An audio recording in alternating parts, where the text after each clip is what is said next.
রাধে রাধে বন্ধুরা, বাংলা ধর্মকথা চ্যানেলের নতুন একটি পর্বে সকলকে সুস্বাগতম। আজকের ভিডিওতে আলোচনা করব ভগবানের ভোগে পেঁয়াজ রসুন দেওয়া যায় না কেন, বৈষ্ণবেরা কেন পেঁয়াজ রসুন খান না। আসুন বন্ধুরা জেনে নিই এই প্রসঙ্গে বিস্তারিতভাবে। আমাদের সনাতন ধর্মে নানা বিশ্বাস প্রচলিত আছে, আর যারা এই নিয়ম নীতি বিশ্বাস আচার মেনে চলেন তাদের সনাতনী বলা হয়। পেঁয়াজ রসুন তো সবজি, তবুও কেন ভগবানের ভোগে দেওয়া যায় না?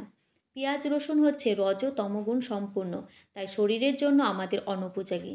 গীতায় উল্লেখ রয়েছে যে সমস্ত আহার অতি তিক্ত, অতি অম্ল, অতি লবণাক্ত, অতি উষ্ণ, অতি তীক্ষ্ণ, অতি শুষ্ক, অতি প্রদাহকার এবং দুঃখ, শোক ও রোগপদ, সেগুলো রাজসিক ব্যক্তিদের প্রিয়।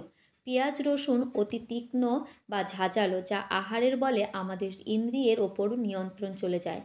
কারণ পেঁয়াজ রসুন রাজসিক ও তামসিক জাতীয় সবজি। পেঁয়াজ রসুন আহারে আমাদের চেতনার ওপর প্রভাব বিস্তার করে। এই জগতের প্রতিটি বস্তুই প্রকৃতির তিনটি গুণের কোনো না কোনো গুণের অধীন। যেহেতু পেঁয়াজ রসুন রজ ও তমগুণ অধিক রয়েছে, সেহেতু পেঁয়াজ রসুন খেলে আমাদের চিত্ত চঞ্চল করে ও উত্তেজনা বৃদ্ধি করে।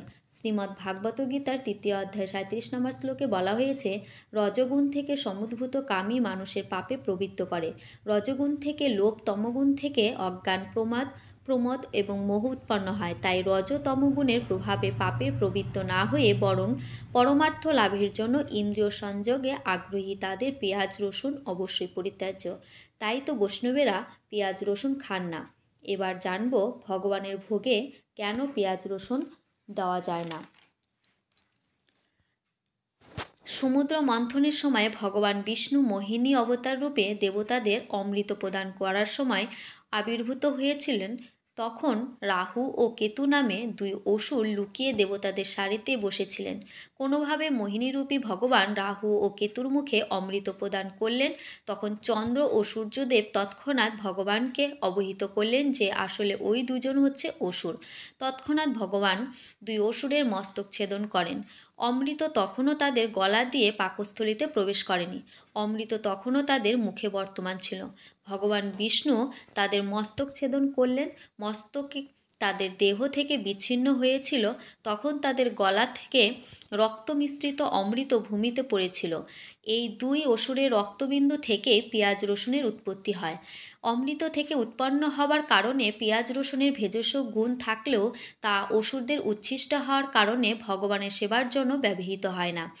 এই সমস্ত আহার ভগবান ও বৈষ্ণবদের জন্য নয়।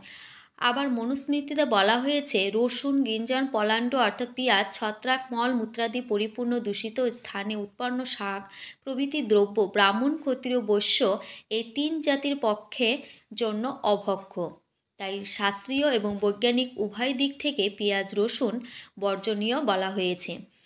এগুলোর কিছু ঔষধি গুণ থাকায় শুধুমাত্র ঔষধ হিসেবে ব্যবহার ব্যতীত পেঁয়াজ রসুন আহার বর্জনীয়।